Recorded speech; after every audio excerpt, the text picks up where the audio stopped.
Well, there you go. Good morning or afternoon to the Costa Rica Leapers heading off in January, of which you've got a full team of 22, mix of male and female, which is always good. And the purpose of today is to get you organized, align with expectations so that you feel excited, prepared, and ready for off come the new year. So to make this kind of as fun, as informative as it needs to be, literally, I'm going to go through your flights, your itinerary, money, Wi-Fi, health and safety, and within each section, if you've got any questions, raise your hand, wave at me, ask me so that so that by the end of this call, all your worries, all your thoughts, all your concerns, all your kind of, oh, I wonder what have been answered. Okay? So, starting with your flights. So, by the looks of it, most of you going on United or American Airlines and pretty much arriving at the same time. That is all good. We've got it all organized. Everyone going through America, remember, you need your ESTA. Please don't forget that. You'll be amazed how many people do and panic and try and get it in the last 24 hours. So you need time. Do it this side of Christmas. Going through America is the changeover. It is kind of long and tedious. You have to go through 101's kind of immigration. So just be patient and don't dilly-dally with your timings.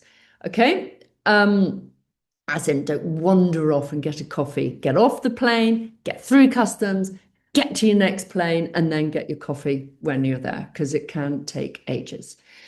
When you all arrive, regardless of what aeroplane, you are going to arrive at Costa Rica. You're going to go through their customs. And what you need to have ready is proof of leaving Costa Rica.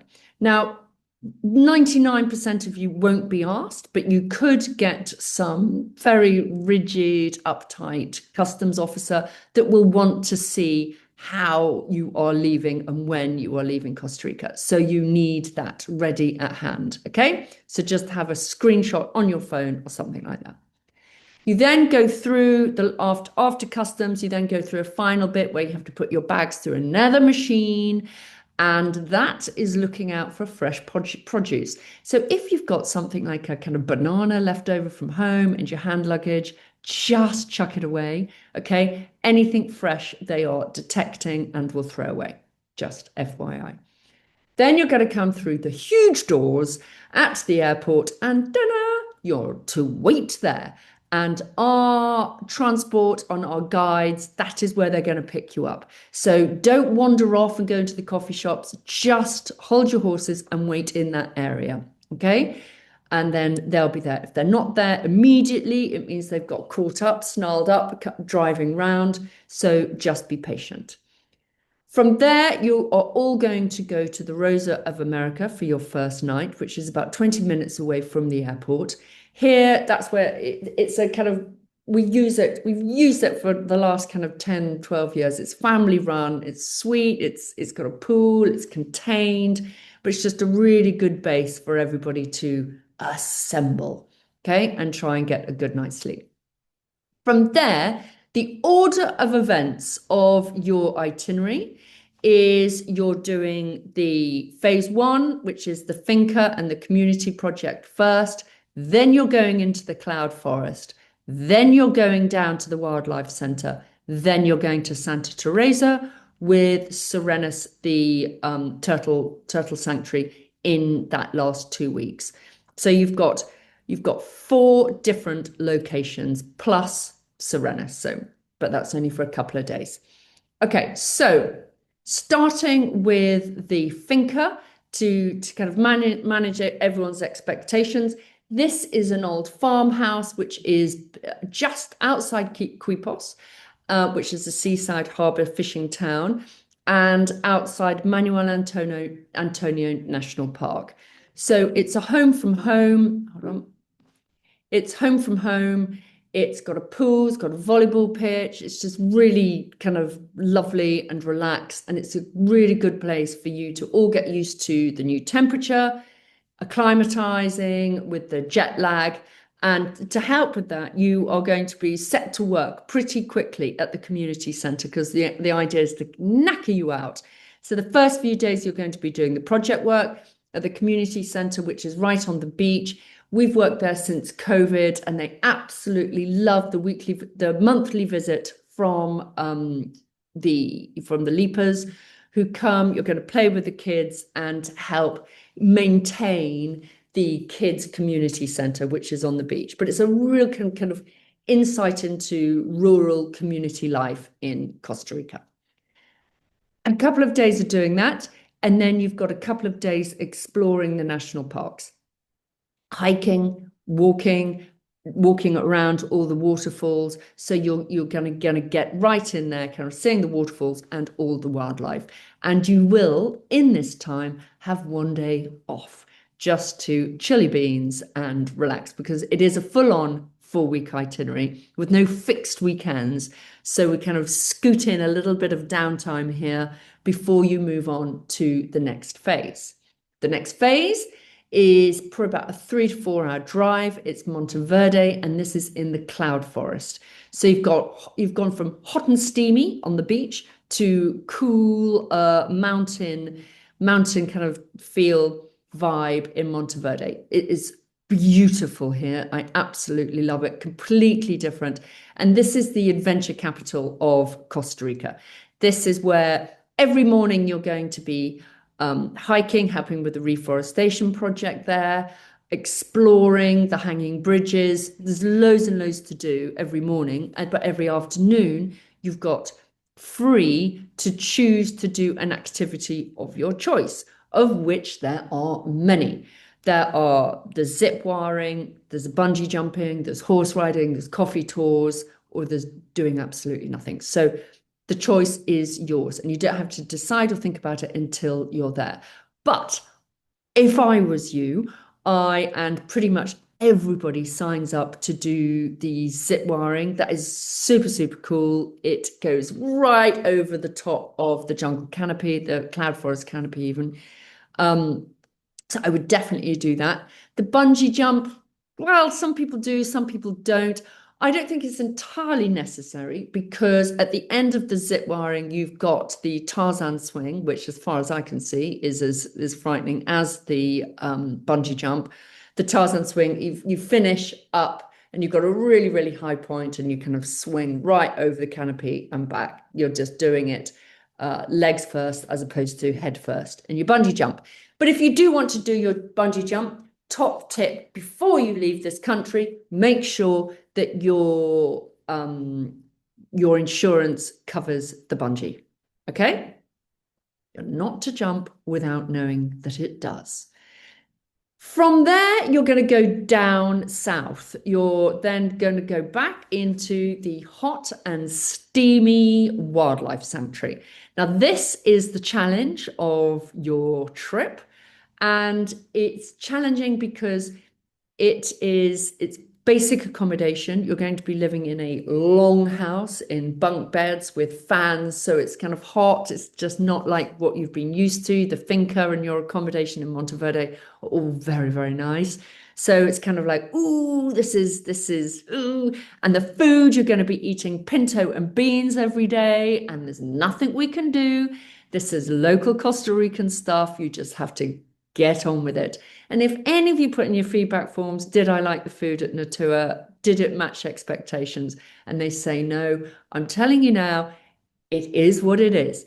Beans and pinto for breakfast, lunch, and supper for 4 days. Okay? So you're just going to have to bite the bullet, and that's what it is. Now, when you're there, it's one of those kind of, well, it is a government-run nature reserve, wildlife sanctuary even. Your main roles there are to help them with the maintenance, helping them with the feeding of the animals. That means you're getting up at the crack of dawn, dare I say it. You're probably up about 5 in the morning, getting the food prepared, and it's a continuous cycle of delivering the food to all the animals. And then there's lots of maintenance jobs that needs to be done. It is open to the public. So the maintenance job is keeping the paths clean, keeping everything tidy. You might have to kind of move an animal when you're there. You never know quite what is required. So, just know that you're feeding the animals, maintaining, and if there's an animal to be moved, then you'll be fully involved in that. What is quite interesting is that they do have trainee vets there on site. So if you're really interested in wildlife and the health and kind of hygiene and the habitats and everything, they are there on hand to answer any questions. They can take you into another level. Okay. From there, you then move to the coast, everyone's happy place, which is Santa Teresa. It is the kind of Ibiza of Costa Rica. It's uber cool. It's got kind of people wafting about. It's a surf, hippie, yoga town with delicious beachside cafes and restaurants. It's what it is everything. It is just all of that. So while you're here, you're going to be living in our base, which is the base of all the LEAP operations, is Jakira. They've got a wonderful house camp, which is about a 10-minute walk up the hill from the beach. Really groovy accommodation. It's got a pool, fantastic food, a really good buzz to it. You're going to be working during the day, doing a little bit of volunteering, the surfing, the hiking, the yoga. There's loads going on. So it is everybody, by the time they get to Santa Teresa, you're kind of on your knees and you're exhausted. So we do kind of pull back a bit to kind of give you a little bit of respite, maybe a lion on the odd day. So you can say to, I think Sawyer is going to be your guide. He's just led the last lot. And they were just like, Sawyer, please, can we have a lion tomorrow morning? And, he is kind. He does listen. So it's going to be very, very varied at the Santa Teresa phase. But within this little phase, you're going to walk for about an hour and a half round the coast to Serenas, which is a private turtle sanctuary, which everyone absolutely loves. You're going to live there for 2 nights, and fingers crossed, it's highly likely the turtles are very busy in January, so you should see some turtle activity. But there, regardless of the activity, because we can't guarantee that, you're going to be working in the sanctuary, doing the kind of nest changeover, moving nests from A to B. There's loads of work to be done, and that is a continuous process. It is a private sanctuary, so it'll be very interesting. You'll be seeing a kind of privately run organization compared to Natuwa, which is a government run. So it's really, it's good, interesting perspective to see the difference. Okay. So then you come back from Serenas, you go back to Santa Teresa, you have a fantastic, last night party. Then you drive back up to San Jose for your last night, go home, or onward traveling. Okay, so that is your order of events. So any questions so far on the order of events and the activities involved? All good? Okay, so now I want to just touch on money. Okay, money. Now I'm warning you now, Costa Rica is expensive. You've probably all heard of that. And yes, it is. Can be eye-wateringly expensive. So you have got to be canny, okay? You've got to kind of work the system and really seek Sawyer's and the other guides' advice as to where the best place to eat, where's happy hour, where is everything. Okay, you'll not go, especially in Santa Teresa, to the really flash restaurants and bars and spend $10 on one cocktail. It looks great. I know everybody wants to be there, but you're not going. You're turning right and not left. Okay, so you've got to work the system. Okay, so when you're in Quepos, The food is all included and the meals, but everybody always wants to go out one night down to Quepos, which is absolutely fine. So you've got a budget. I would budget for one meal out there. In Monteverde, breakfast and lunch is included, but supper isn't. Now, in Monteverde, there's loads of different restaurants and cafes and expensive and cheap. So just the guides will tell you where to go. In Natura, all the food, all the pinto is included, so you'll be fine there. Then when you're in Santa Teresa, again, breakfast and lunch is included, not supper, because, my God, you want to go out and explore in the evenings. When you're at Serenas, it's all included. So I would say half the suppers are included, half aren't. That's the easiest way to budget for it. What are you going to budget? I would say $20. Start thinking in dollars, because that's everybody talks dollars in Costa Rica. So you'd be budgeting $20 for a supper. I would say most leapers spend $200 a week extra just on food and drink. And then on top of that, I want you to budget for the big ticket items. Now, the big ticket items are, we're talking about the bungee jumping, the zip wiring, any of those activities. And when you're at Santa Teresa, a fantastic activity, which I really recommend you budget for, is going off to Tortuga Island for the day. Now, that is a full day out. You go out on the speedboat to the islands, you go snorkeling, and everybody always sees kind of dolphins and whales, and it's just really worth doing. So big ticket items, bungee jumping is about $80, $90. Zip wiring is about the same. And Tortuga is about $70. So if anybody hasn't got you a Christmas present yet, I would just say a contribution to one of the big ticket items would be very nice. Thank you. That is, those are the kind of three main things that people do. Everything else, would probably fit into your $200 a week, if you are careful, okay? But you've got to be canny. So money, how are you going to access your money? Well, ATMs are everywhere. Everybody thinks in dollars, and you can pay in dollars, with your Apple Pay. I know, who knew? Apple Pay does work out there in some of the cafes and restaurants. But I would get the local currency out from the ATMs. It's kind of colones, and it comes in kind of denominations of millions, so just little and often. And I would also take out your Revolut, Starling, all those cards which don't charge you every time you get the money out. Okay, that's a really good idea. Money management, I would definitely take 2 cards with you.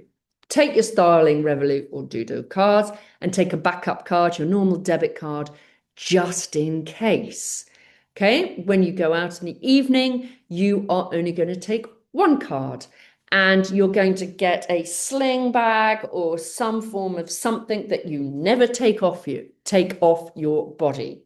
Okay, when things go tits up is when people think, oh yeah, and they put their bag on the table, and then they get distracted, they wander off and wonder why their bag is not there when they come back. I mean, so especially when you go out to kind of noisy bars, you need a cross-body bag or something like that for your phone, for your wallet, so it is never left unloved, unaccompanied. Okay, now if it does get nicked, or you lose it, or you drop it in the ocean, or I don't know, any of those things, then you've got your backup card back in your suitcase, back in your accommodation, and your telephone. Well, if you did have a second telephone at home, sling that in your bag, because that would be really useful. If you do lose your bank, your cards, your phones, or anything, there is no postal service to Costa Rica. Okay, so I'm telling parents listening to this in the background, no, if it gets nicked, it's gone. Okay, so that's why 2 bank cards, never taken out separately, never taken out together. 2 phones, if possible, again, never taken out together. Okay, that is just me being, if you were really, going to run it yourself efficiently. When it comes to the telephones, okay, easy peasy to get a local SIM. You'll get that on the first day that you're there. So that's absolutely easy and so cheap, not a problem. Wi-Fi, you're going to have Wi-Fi in all the restaurants and the cafes. In the finca, you're not. Okay, so the first week, everybody, you're not going to have great access to everything that you're normally wanting to access. In Monteverde, the accommodation, you'll be fine. Santa Teresa, the accommodation, you're fine. But where you're not is the finca, the Natuwa, the wildlife sanctuary, and Serenas. Those three places, just go off grid. Just try it. Put your phone down and forget about it. Okay. And that is everything that I've got on my list. Any questions on any of those? Kit, are you worried about what you're going to pack? Okay. What you're going to pack, everything on that kit list, which is on the website, is there for a reason. So I will just double check that and send you a link to it, making sure that we haven't forgotten anything. The kit list. When it comes to shoes, you're not packing more than 3 pairs of shoes. You're packing a pair of kind of sliders, flip-flops, Birkenstocks, that type of stuff, a pair of trainers, which you do not care if they get wet, ruined, knackered, that you're frankly not going to bring home at the end, and maybe a pair of nice trainers that you want to wear in the evenings. Okay, in the evenings, yeah, everybody does dress up in Costa Rica. You probably want some kind of nice funky stuff, but simple stuff, skirts, vest tops, it's all of that is easy peasy. Loads of swimming costumes, that stuff is really necessary. But when you're in Monteverde, it can get chilly. So you need long trousers and a kind of jumper, fleece, sweatshirt, that type of thing. But that's what you're going to travel in. So you've only got one set. That's all that you'll need. When it comes to your suitcase, please do not bring any hard suitcases. They need to be soft shell suitcases. It can have one hard side and 3 soft. If you've got a bag which has got one of the wheelie frames in it. But the reason being is that you're going to attach this bag onto the roof of a minibus. It's going to be squished into your accommodation, swished between chairs, on the minibus, so it needs to be malleable. Okie dokes. Don't forget. And you need that little kind of and going back to the kind of body bag, that's really essential. Don't forget hats, water bottles, metal water bottles. Don't take plastic water bottles. They're absolutely useless if you leave them out in the sun. Okay, but everything on that kit list is there for a reason. Medical, if you get ill in Costa Rica, you've got brilliant chemists which are everywhere, so we can get, that's your kind of first port of call. If you've got tonsillitis and needed to see a doctor, again, very, very easy. If it needs to be scaled up to clinics, hospitals, it's all covered in every location. So that is that is all organized. If you do go to the doctors, though, you need to be responsible for keeping your receipts, okay? For if you wanted to claim on the insurance when you get back. So don't forget that. Everybody, you must take insurance, must get yourselves insured. Don't just think, oh, I can save 100 quid here. Just not worth it, okay? And remember the bungee jump and the zip wiring, but most cover the zip wiring. The last thing that I want to cover is team dynamics. Okay, there are 22 of you. Now that is a big team. Most of you don't know anybody, and that is part of the challenge, and that is what we champion, and that is part of the whole leap experience. So just remember, people, that everybody else is probably feeling a little bit nervous, a little bit awkward, a little bit, oh my God, this is going to be just like the first day of school, the first 24 hours. Yes, I know, I personally know how awkward it is getting to Heathrow Airport. Oh God. Okay. All of you are in the same boat. So just smile at each other, be kind to each other. Don't judge each other because let me tell you, and I know this myself, I lead lots of midlife trips, and you all make those judgments at Heathrow, what people are wearing, what they look like, what they say, what their opening gambit is, and it's all rubbish because everybody is nervous. By the end of 4 weeks, you will have gone on this massive journey with each other. You different days, different one of you, each of you will be challenged in different areas. You will seek help from your friends from don't you will learn to kind of roll as a team. So just reach out and be team orientated. What we don't want, and cliques will be broken down as fast as they're made to keep you all kind of level and just be inclusive and kind to each other because that is part of the whole thing. Now, drunken disorderly behavior, this is where I put my teacher mother hat on. Okay. This is a gap year experience. It is not a school trip. Okay. You can, of course, go out into the bars and we expect you to have a good time in the evenings. But what we don't want is really drunken, disorderly, and really annoying behavior, which, you've all grown out of that. But occasionally you get one or two that haven't and come back and decide, think it's a really good idea to throw up in the bedroom or do something really revolting. So you've moved through that phase. And if you do act like a complete and utter git, you will get told by the project leader that you are a git. And if you don't mend your ways, then you'll get an email from me saying, do you remember this conversation? Now you are that git. And if you don't mend your ways, you'll be asked to leave the program because you're just not being a good team player. So just warning you, you don't want that email from me winging its way. And I hold off. Okay. I do not send those emails lightly. And when I do, oh my God, I'm so irritated because you're just not keeping in line and being kind to each other.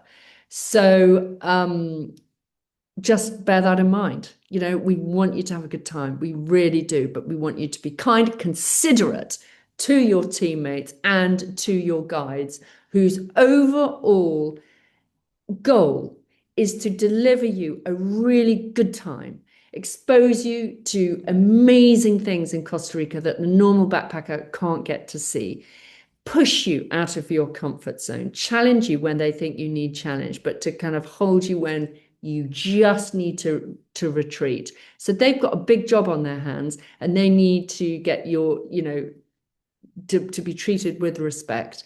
And when it all goes tits up, we come down on you like a hammer. So that's it. I don't like to kind of, leave on that kind of miserable note because I do wish you the best of times in Costa Rica. I really, really do. It is our most favored program, that I would say, and up against it with Kenya. Everybody loves it because of the variety and the pace. The pace is busy. So if the wheels are squeaking and you are exhausted, you can just say, raise your hand. If there is any problems, you just go straight to the guides. Okay, they are well practiced at student management, so they're on your side. They want to make it work, so you just go straight to them, especially in the beginning when you're all finding your feet. Okay, so any questions from any of you? None? Oh, well, on that note, I wish you all a very happy Christmas and happy packing and have a really, really happy time in Costa Rica. Over and out from me. Goodbye, team.